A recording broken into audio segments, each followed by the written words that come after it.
누가복음 8장 22절부터 25절까지를 다 같이 한번 봉독해 보도록 하겠습니다. 신약성경 누가복음 8장 22절부터 25절까지 봉독합니다.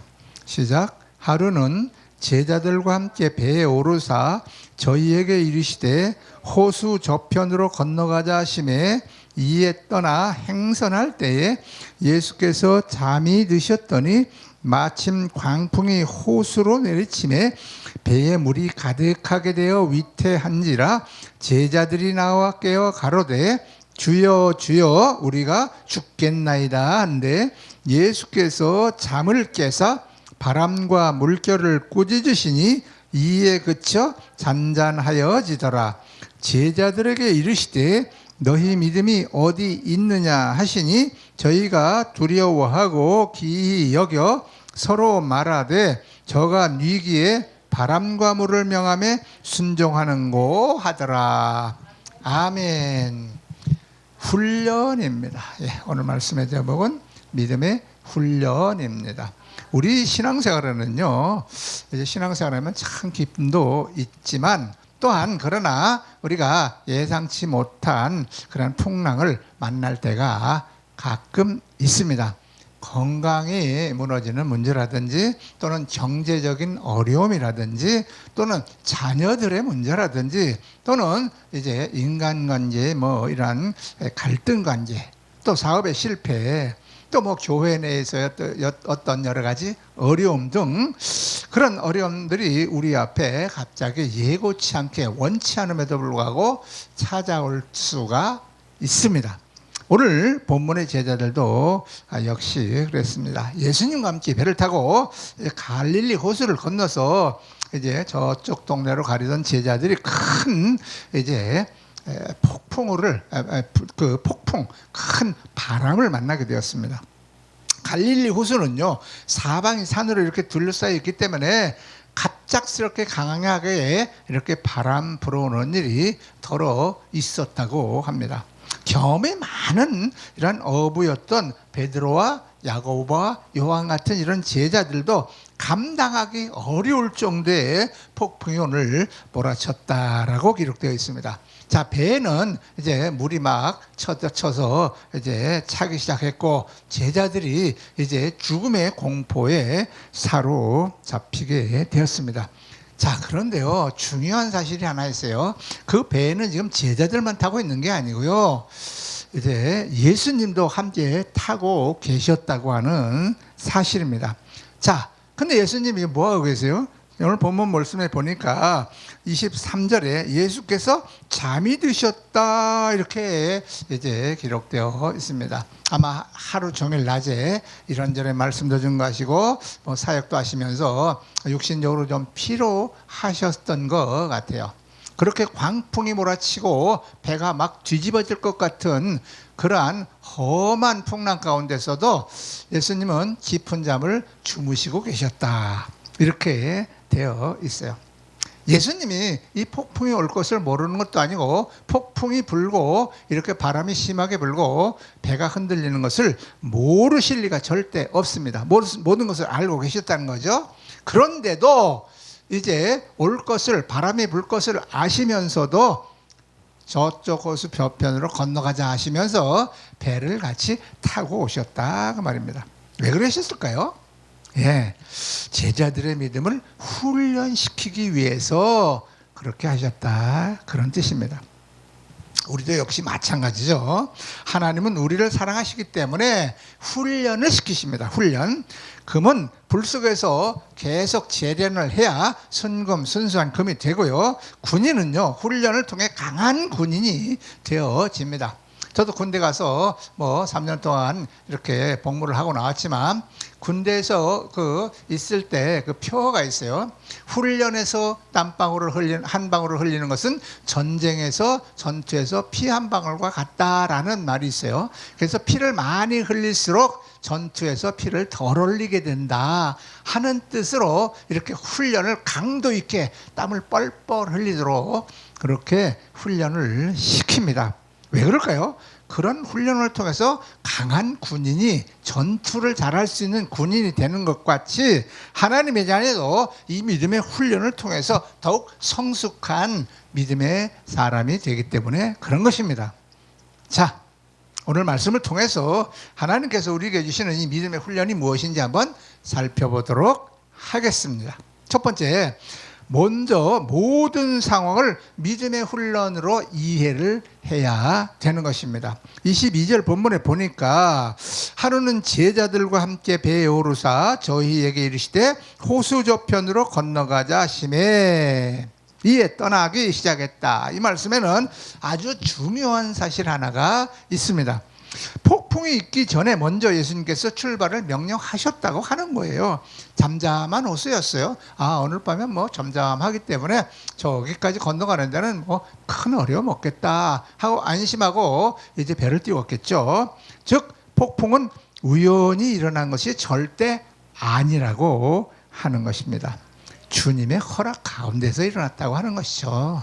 주님이 허락하여 폭풍이 일어났다라고 하는 것을 여러분이 깨달아야 하는 것입니다. 우리 인생들도 역시 똑같습니다. 왜 나에게 이런 일이 생겼을까? 가끔 저는 그런 말을 듣습니다. 암 같은 거 특히 걸리신 분들이요, 처음에 암이라는 선고를 딱 받으면요, 왜 내가 이런 암에 걸렸을까 하고 나에게만 왜 이런 일이 생겼을까라고 이렇게 말을 하는 소리를 들어본 적이 있습니다. 하나님께서는요, 그 상황을 통해서 우리의 믿음을 업그레이드 시키기 위한 훈련을 하고 계신 것입니다. 성경은 하나님께서 광야에서 40년 동안을 이스라엘 백성들을 훈련시켰다라고 말씀하고 계십니다. 신명기 8장 2절에서 3절 말씀에 보면 이렇게 기록되어 있어요. 내 하나님 여호와께서 이 40년 동안에 내게 광야길을 걷게 하신 것을 기억하라. 이는 너를 낮추시며 너를 시험하사 내 마음이 어떠한지 알려 하심이라. 이렇게 말씀하고 있습니다. 광야는 우리를 고생시키려고 하는 것이 아니에요. 하나님의 본심이 아니에요. 벌을 주려고 하는 것이 절대 아닙니다. 훈련하는 것이라는 것입니다. 고통을 가하는 것이 아닙니다. 훈련을 시켜서 우리가 더 강한 하나님의 군사, 하나님의 백성, 믿음의 사람으로 자라게 하기 위한 방법이라 그런 뜻입니다. 먹을 것이 없을 때는 만나를 주셨습니다. 마실 물이 없을 때는 생수를 주셨고, 그리고 고기가 먹고 싶다고 하면 고기를 주셨어요. 낮에는 구름 기둥으로, 밤에는 불 기둥으로 하나님께서 이스라엘 백성들을 인도해 가셨습니다. 하나님은 이스라엘 백성들을 고통 가운데 집어넣으심으로 말미암아 그들을 고생시키려고 하는 목적이 아니라 훈련을 시키었다 그 말입니다. 하나님은 훈련을 시키기 위한 목적으로 우리를 그렇게 하셨다. 이것을 이해하시기 바랍니다. 우리들에게도 광야가 분명히 있습니다. 예수님 믿고 광야가 없는 사람은 단 한 사람도 없습니다. 예수님을 믿고 광야로 보내서 훈련시키지 않으면 그는 크리스찬으로서 온전하게 성장해 갈 수가 없습니다. 믿음이 자라지 않는다 그 뜻입니다. 훈련을 통해서 강해지고 믿음이 성숙하게 자라간다 그런 뜻이겠죠. 경제적인 어려움, 이것도 광야의 훈련일 수가 있고요. 가정의 문제도 광야의 훈련일 수가 있습니다. 육신의 질병도 광야의 훈련일 수가 있는 것입니다. 그러나 하나님의 자녀에게는 우연히 되어지는 일은 없습니다. 전부 다 하나님의 뜻과 섭리 가운데서 이루어진다고 하는 사실을 명심하시기 바랍니다. 자, 이러한 어려움에 처했을 때에도 로마서 8장 28절에는 하나님을 사랑하는 자 곧 그의 뜻대로 부르심을 입은 자들에게는 모든 것이 합력하여 선을 이룬다. 모든 것이 합력하여 선을 이루기 위한 방법이라고 하는 것입니다. 심지어 우리는 인생 살면서 실수할 때도 많이 있죠. 그러나 그것을 하나님은 선으로 바꾸시는 분입니다. 사무엘상 6장에서도 블레셋 사람들이 그들에게 임한 재앙이 우연히 생긴 것인지 하나님으로부터 온 재앙인지 그것을 시험했습니다. 결국 언약궤를 실은 암소들이 사람의 인도 없이 곧장 이스라엘 땅 벳세메스로 가는 것을 보고 하나님의 하신 일인 것을 인정하게 되었다는 것을 여러분들은 잘 알고 계십니다. 불신자들도 하나님의 손길을 깨달았는데 하나님의 자녀인 저와 여러분이 더욱 하나님의 섭리를 믿어야 할 것입니다. 폭풍보다 먼저 하나님의 계획을 먼저 바라보시기 바랍니다. 우리 앞에 놓인 어떠한 문제보다도 하나님의 섭리를 깨달아 보시기 바랍니다. 그래야 믿음이 자라가게 될 뿐만 아니라 실망하거나 낙심하지 않는다, 그러한 뜻입니다. 두 번째입니다. 하나님을 전적으로 의지하고 인내하고 견뎌야 됩니다. 23절과 24절을 보겠습니다. 행선할 때 예수께서 잠이 드셨더니 마침 광풍이 호수로 내리침에 배에 물이 가득하게 되어 위태한지라 제자들이 나와 깨어 가로되 주여 주여 우리가 죽겠나이다 한데 예수께서 잠을 깨사 바람과 물결을 꾸짖으시니 이에 그쳐 잔잔하여지더라. 예수님은요, 이러한 광풍이 몰아치고 그 조그만 배가 이리저리 흔들려 뒤집어질 형편에까지 처했음에도 불구하고 편안하게 주무셨습니다. 어떻게 그럴 수가 있었을까요? 아버지를 완전히 신뢰하셨기 때문에 그렇습니다. 하나님을 완전하게 믿었기 때문에 어떠한 광풍과 흔들림 가운데서도 마음이 흔들리지 않았다, 그 말입니다. 예수님은 하나님의 아들이십니다. 그러므로 폭풍을 다스리시는 하나님이 계시다는 것을 알고 계셨다, 그런 뜻입니다. 반면에 제자들은 하나님을 보지 못했습니다. 무엇을 봤을까요? 환경을 봤습니다. 환경을 보았습니다. 미친 듯이 불어지는 바람을 보았습니다. 배에 스며들어온 파도로 넘어 들어오는 물을 보았습니다. 환경을 보았다, 여건을 보았다, 현실을 보았다, 그 말입니다. 우리가 현실과 여건, 환경을 보면 낙심할 수밖에 없고 두려움에 떨 수밖에 없어요. 그러나 그 가운데서도 하나님을 쳐다보는 사람은 어떠한 환경 가운데서도 낙심하거나 두려워하거나 실망하지 않게 된다 하는 것입니다. 하나님은 예수님은 하나님을 바라보셨기 때문에 전혀 흔들림이 없었다 하는 것입니다. 믿음은요, 환경을 바라보는 것이 아닙니다. 내 형편이나 여건을 바라보는 것이 아닙니다. 그것은 초월하고 위에 계신 하나님을 바라보는 것입니다. 그것이 바로 믿음이라고 하는 것입니다. 우리도 인생의 폭풍을 만날 때가 반드시 있습니다. 어려움에 처할 때가 있다는 거예요. 그때 우리는 무엇을 먼저 바라보고 있습니까? 환경입니까? 형편입니까? 처지입니까? 여건입니까? 아닙니다. 그것을 바라보면 낙심하고 힘듭니다. 하나님의 섭리를 보십시오. 하나님을 온전하게 신뢰하십시오. 그리고 하나님의 도움을 구하십시오. 마태복음 10장 29절에서 31절에 그런 말씀 나오죠. 참새 2마리가 하나 쌀이온에 팔리지 않느냐? 그러나 너희 아버지께서 허락하지 아니하시면 그 하나도 땅에 떨어지지 아니하리라. 공중에 날아다니는 참새 한 마리도 하나님의 계획과 섭리가 아니면 절대로 땅에 떨어져 죽지 않는다는 거예요. 우리는 하나님보다 더, 참새보다 하나님에게 있어서는 얼마나 더 귀한 존재입니까? 그런데 우리가 참새만도 못하다는 생각을 가지고 이 세상을 살아갑니까? 아닙니다. 우리는 참새보다 엄청나게 귀한 하나님의 자녀로서의 존재입니다. 환경, 여건 쳐다보지 마십시오. 하나님을 신뢰하시기 바랍니다. 하나님이 이 어려움 가운데서 나를 건져주실 것이다. 이 꽉 막힌 자리에서 나를 닫힌 문을 열어주실 것이다. 건져내 주실 것이다. 고쳐주실 것이다. 해결해 주실 것이다 하는 믿음을 가지고 하나님 앞에 기도하시기 바랍니다. 하늘에 날아다니고 있는 참새 한 마리도 하나님이 돌보십니다. 하물며 하나님의 자녀인 우리를 하나님께서 얼마나 더 사랑하시겠냐, 그 말씀입니다. 또한 히브리서 10장 38절에 보면 나의 의인은 믿음으로 말미암아 살리라. 우리는 믿음으로 사는 존재입니다. 환경이나 여건을 보고 사는 존재가 아니에요. 돈 쳐다보고 사는 존재가 아니에요. 자식이나 아내, 남편, 형제 보고 사는 사람들이 아닙니다. 하나님을 믿고 하나님을 바라보고 사는 사람들입니다. 믿음으로 사는 사람은 절대로 뒤로 물러서지 않습니다. 다윗도 수많은 전쟁터에서 죽음을 고비를 수도 없이 많이 넘긴 사람입니다. 그러나 시편 27편 3절에서 그렇게 고백합니다. 군대가 나를 대적하여 진칠지라도 내 마음이 두렵지 아니하며 사방에 적이 나를 둘러싸고 진쳐서 공격해온다 할지라도 마음에 두려움이 없다라고 고백했습니다. 왜요? 하나님이 나와 함께 하신다고는 확고한 믿음을 가졌기 때문에 그런 것입니다. 우리도 오늘 동일한 믿음을 소유해야 될 줄 믿습니다. 하나님이 우리와 함께 하시면 두려워할 이유가 전혀 없습니다.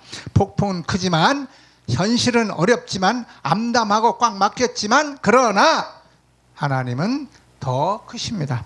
하나님은 우리의 어려움을 해결해 주실 수 있는 해결자이십니다.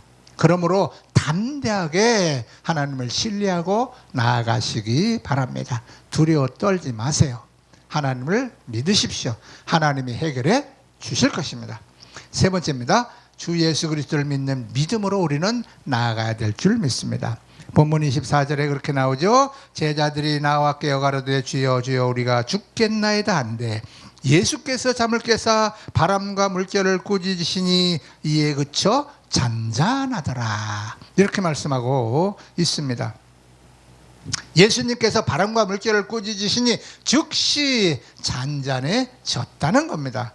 이 사건은 예수님이 자연도 다스리시는 분이심을 이제 이렇게 보여준 사건으로서 자연을 다스릴 수 있는 분은 오직 하나님 뿐이었다고 하는 거예요. 이 사건을 통하여 제자들에게 내가 하나님이라고 하는 것을 간접적으로 보여준 사건이라고 하는 겁니다.